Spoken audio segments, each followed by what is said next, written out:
الحمد لله رب العالمين والصلاة والسلام على سيد المرسلين وعلى آله وأصحابه أجمعين أما بعد فقد قال الله تعالى في القرآن المجيد والفرقان الحميد فأعوذ بالله من الشيطان الرجيم بسم الله الرحمن الرحيم تلك حدود الله ومن يطع الله ورسوله يدخله جنات تجري من تحتها الأنهار خالدين فيها وذلك فوز العظيم صدق الله العلي العظيم. عزیز طلباء و طالبات، السلام علیکم ورحمۃ اللہ وبرکاتہ. میں آپ کے اسکول کا عربی استاد ارشاد سر کلاس 6 کے طلباء و طالبات سے مخاطب ہوں. آج کے ٹاپک کا انتخاب میں نے آپ کی کتاب اسلامیات سے کیا ہے. TT1 کے سبق نمبر 3 کا میں نے انتخاب کیا ہے، جس ٹاپک کا نام ہے حضرت سلمان فارسی رضی اللہ تعالی عنہ. حضرت سلمان فارسی رضی اللہ تعالی عنہ اصفہان کا رہنے والا تھا، اور جس بستی میں وہ رہتا تھا وہ جی کے نام سے مشہور تھی. آپ رضی اللہ تعالی عنہ کا باپ بستی کا سردار تھا، کیونکہ وہ سب سے زیادہ مالدار تھا. آپ کی پیدائش کے دن سے ہی ان کو دنیا کی ہر چیز سے زیادہ اپنے بیٹے سے پیار تھا، اور محبت اس حد تک تھی کہ اس کے باپ نے حضرت سلمان فارسی رضی اللہ تعالی عنہ کو گھر میں قید کر کے رکھا تھا تاکہ اس کو کچھ ہو نہ جائے، اور اسی قید خانے میں انہوں نے اپنے مذہب کی تعلیم حاصل کرنا شروع کی، اور بہت زیادہ محنت کر کے مجوسیت میں ایک خاص مقام حاصل کیا. بالآخر آپ رضی اللہ تعالی عنہ کو اس آگ کا نگراں بنا دیا گیا جس کو وہ کبھی ایک سیکنڈ کے لیے بھی بجھنے نہیں دیتے تھے، کیونکہ مجوسی آگ کے پجاری ہوتے ہیں. آپ رضی اللہ تعالی عنہ کا والد بہت بڑا زمیندار بھی تھا اور خود زمین کی دیکھ بھال کرتا تھا. ایک دن وہ کسی کام میں مشغول ہو گئے. آپ رضی اللہ تعالی عنہ کو زمین کی دیکھ بھال کرنے کا حکم دیا. حضرت سلمان فارسی رضی اللہ تعالی عنہ فرماتے ہیں، جب میں گھر سے نکلا، راستے میں ایک گرجا کے پاس سے گزر ہوا جس میں عیسائی پوجا پاٹ یعنی اپنی عبادت میں مصروف تھے. مجھے ان کا طرز عبادت بہت پسند آیا. مجھے ان دنوں عیسائیت یا دیگر ادیان کے متعلق کچھ علم نہ تھا. اس روز جب میں نے گرجا کے اندر سے عیسائیوں کی اجتماعی آوازیں سنی تو میں نے بے اختیار میں اس کے اندر چلا گیا. جب میں نے غور سے انہیں دیکھا کہ وہ سب عبادت میں مصروف ہیں تو مجھے ان کی عبادت کا انداز بہت پسند آیا، اور میں ان کے دین کی طرف راغب ہو گیا. غروب آفتاب تک وہی رہا، اور اس دن کھیتی باڑی کی نگرانی کے لیے نہیں گیا. میں نے دریافت کیا کہ اس دین کا مرکز کہاں ہے. انہوں نے مجھے بتایا شام میں. جب رات ہوئی تو میں اپنے گھر واپس لوٹ آیا. باپ نے مجھ سے پوچھا، آج دن بھر آپ نے کون سا کام سر انجام دیا؟ میں نے عرض کی، ابا جان، جب میں گھر سے نکلا، راستے میں ایک گرجا کے پاس سے گزر ہوا جس میں لوگ عبادت میں مصروف تھے. مجھے ان کی عبادت کا انداز بہت پسند آیا. شام تک میں انہی کے پاس بیٹھا رہا. میرے باپ نے کہا، بیٹا، اس دین میں کوئی خیر و بلائی نہیں. تیرے آباء و اجداد کا دین اس سے کہیں بہتر ہے. میں نے کہا، ابا جان، ہرگز نہیں. خدا کی قسم، ان لوگوں کا دین ہمارے دین سے بہتر ہے. میرا باپ میری جانب سے یہ جواب سن کر پریشان ہوا. اس نے مجھے گھر میں قید کر کے رکھا اور میرے پاؤں میں زنجیر ڈال دی. ایک دن مجھے موقع ملا تو میں نے گرجا میں یہ پیغام بھیجا، جب کوئی ملک شام کو جانے والا قافلہ آپ کے یہاں سے گزرے تو مجھے ضرور اطلاع کرنا۔ انہوں نے اطلاع کر دی۔ میں نے پورے زور سے جھٹکا دیا، زنجیر ٹوٹ کر دور جا گری اور میں چپکے سے باہر نکل آیا اور قافلے کے ساتھ ہو لیا۔ چند دنوں بعد ہم شام پہنچ گئے۔ وہاں دریافت کیا، اس ملک میں سب سے اعلیٰ مذہبی شخص کون ہے؟ لوگوں نے مجھے بتایا، چرچ کا پادری۔ میں اس کی خدمت میں حاضر ہوا اور عرض کی، مجھے عیسائیت میں دلچسپی ہے، میری دلی تمنا ہے کہ آپ کے پاس رہوں، عیسائی مذہب کی تعلیم حاصل کروں۔ میری بات سن کر اس نے مجھے اپنے پاس رہنے کی اجازت دے دی۔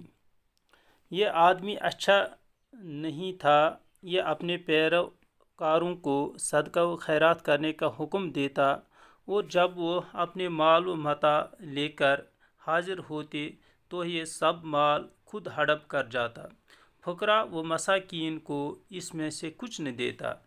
چند ہی دن کے بعد موت نے اسے آ لیا۔ عیسائی جب اسے دفن کرنے لگے تو میں نے ان سے کہا، تمہارا مذہبی سردار کوئی اچھا آدمی نہیں تھا، یہ سب مال خود ہڑپ کر جاتا۔ انہوں نے کہا، آپ کے پاس کیا دلیل ہیں؟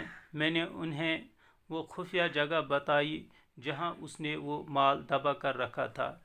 انہوں نے اس کو سولی پر لٹکا کر اس پر پتھر برسائے۔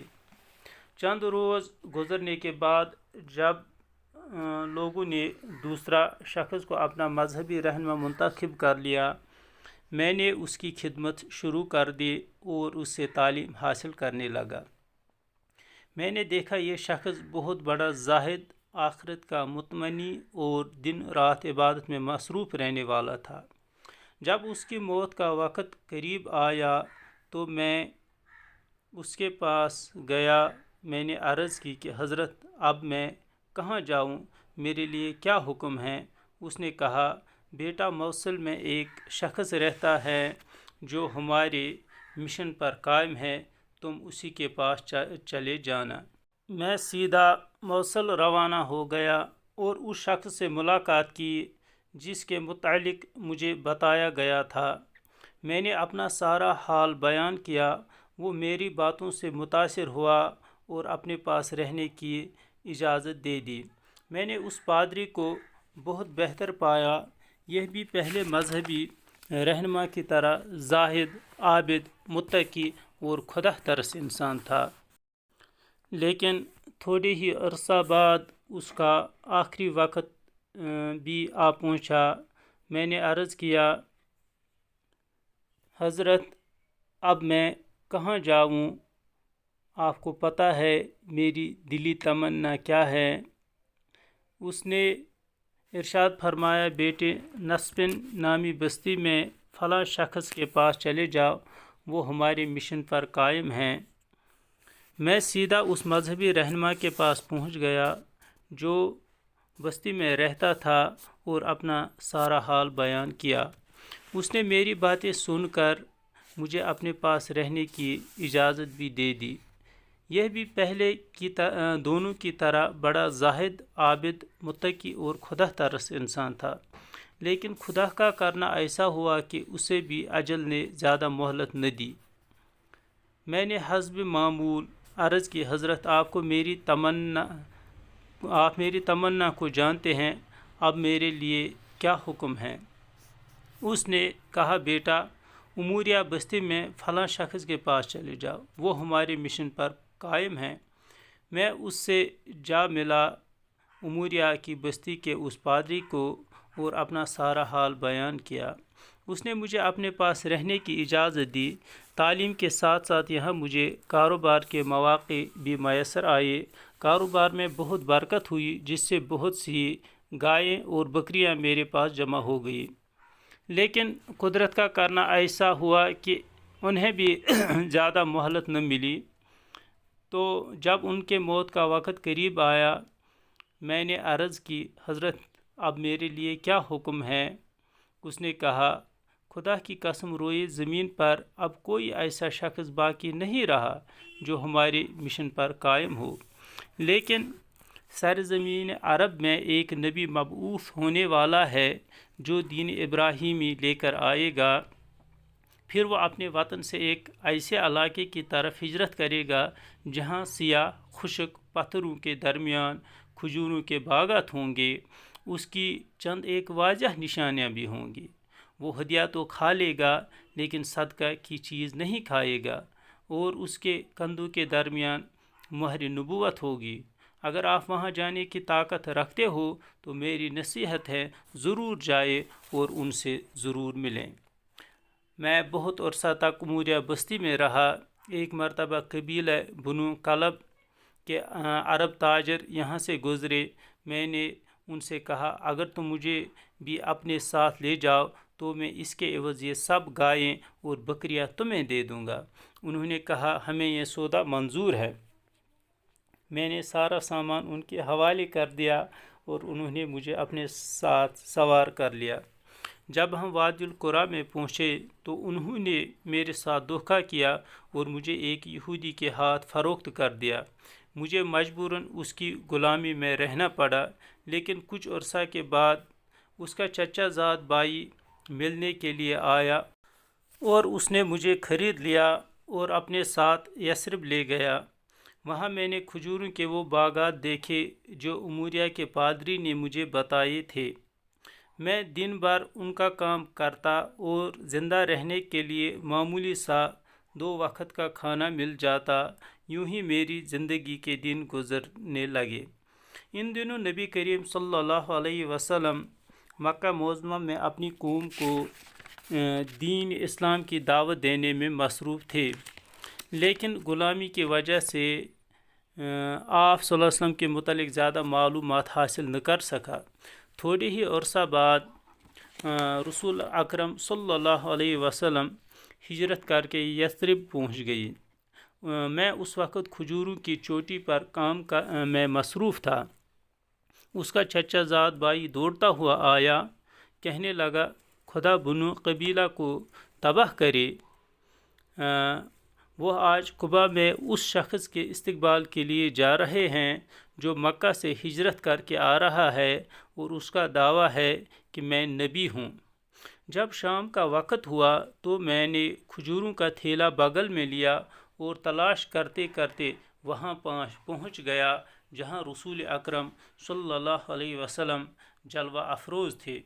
میں آپ صلی اللہ علیہ وسلم کی خدمت میں حاضر ہوا اور عرض کی مجھے یہ پتہ چلا ہے کہ آپ ایک صالحہ اور خدا ترس انسان ہیں۔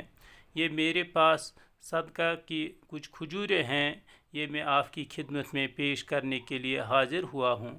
آپ صلی اللہ علیہ وسلم نے وہ کھجوریں لی اور اپنے ساتھیوں سے ارشاد فرمایا یہ کھجوریں کھا لو، اور اپنے دست مبارک روک لیے۔ آپ صلی اللہ علیہ وسلم نے اس میں سے کوئی کھجور نہ کھائی۔ میں نے اپنے دل میں کہا یہ ایک نشانی پوری ہوئی۔ پھر میں واپس آ گیا، دوسرے دن اور کھجوریں لیں اور آپ صلی اللہ علیہ وسلم کے پاس حاضر ہو گیا اور عرض کی چونکہ آپ صلی اللہ علیہ وسلم صدقہ نہیں کھاتے اس لیے یہ بطور تحفہ کچھ کھجوریں آپ صلی اللہ علیہ وسلم کی خدمت میں پیش کرتا ہوں۔ آپ صلی اللہ علیہ وسلم نے تحفہ قبول کیا، خود بھی یہ کھجوریں نوش فرمائی اور صحابہ کو بھی کھلائی۔ میں نے دل میں سوچا یہ دوسری نشانی پوری ہوئی۔ پھر تیسری مرتبہ رسول اقدس صلی اللہ علیہ وسلم کی خدمت میں حاضر ہوا۔ اس دفعہ آپ جنت البقیع میں ایک صحابی کو تدفین کے سلسلے میں تشریف فرما تھے۔ اس وقت آپ نے 2 چادریں زیب تن کی ہوئی تھی۔ میں نے السلام عرض کیا، میں آپ صلی اللہ علیہ وسلم کی مہر نبوت دیکھنے کی کوشش میں تھا جو اموریہ کے پادری نے مجھے بتائی تھی۔ نبی اکرم صلی اللہ علیہ وسلم نے جب مجھے دیکھا تو آپ صلی اللہ علیہ وسلم بانپ گئے کہ میں کیا چاہتا ہوں۔ آپ صلی اللہ علیہ وسلم نے اپنی چادر مبارک کندھوں سے نیچے سرکا دی۔ میں نے مہر نبوت دیکھی تو پہچان گیا۔ میں اسے چومنے کے لیے جھکا اور زار و قطار رونا شروع کر دیا۔ رسول اللہ صلی اللہ علیہ وسلم نے جب میری یہ حالت دیکھی تو فرمایا، کیا بات ہے، کیوں روتے ہو؟ میں نے اپنی پوری درد بھری داستان آپ صلی اللہ علیہ وسلم کو سنائی، اور آپ صلی اللہ علیہ وسلم نے اسے بڑی دلچسپی سے سنا اور مجھ سے فرمایا کہ ان ساتھیوں کو بھی یہ داستان سناؤ۔ میں نے انہیں اپنی تمام داستان سنائی، وہ سن کر بہت خوش ہوئے۔ میں نے بڑی محنت کے بعد اپنی منزل کو حاصل کر لیا۔ حضرت سلمان فارسی رضی اللہ تعالیٰ عنہ نے کیوں سارا عیش و آرام چھوڑا؟ ناز و نام کی زندگی کو کیوں خیر بات کہا؟ کیوں پھولوں کی سیر چھوڑ کر خاردار وادی میں قدم رکھا؟ صرف دین اسلام کی خاطر۔ سلام ہو حضرت سلمان فارسی رضی اللہ تعالیٰ عنہ پر جس دن وہ حق کی تلاش کے لیے گھر سے نکلے۔ سلام ہو حضرت سلمان فارسی پر جس دن انہوں نے حق کو پہچان لیا اور پختہ یقین کے ساتھ ایمان لے آئے۔ سلام ہو حضرت سلمان فارسی رضی اللہ تعالیٰ عنہ پر جس دن آپ فوت ہوئے اور جس دن انہیں زندہ اٹھایا جائے گا۔ پیارے بچوں، ہم کو یہ دین مفت میں ملا ہے، اس لیے اس دین کی ہم کو قدر نہیں۔ اس دین کے لیے ہم کو کوئی محنت نہ کرنی پڑی اور نہ ہم کو کوئی پریشانیاں تکلیف اٹھانی پڑی۔ یہی وجہ ہے کہ ہم کو اس دین کی قدر نہیں۔ اللہ بچائے کہیں ایسا نہ ہو کہ دین بھی ہم سے روٹ جائے، جیسا کہ آج آپ دیکھتے ہو مسجدیں ہم سے روٹ گئی ہیں اور اللہ ہم سے روٹ گیا ہے۔ اس لیے آپ سے گزارش کرتا ہوں، اس دین کی قدر کرو، اللہ تعالیٰ کے احکام کی پابندی کرو، حضور اقدس صلی اللہ علیہ وسلم کے طریقے پر چلنے کی پابندی کرو، تاکہ اللہ تعالیٰ دین اور دنیا اور آخرت کے ہر امتحان میں آپ کو ہم سب کو کامیاب کرے۔ آمین یا رب العالمین۔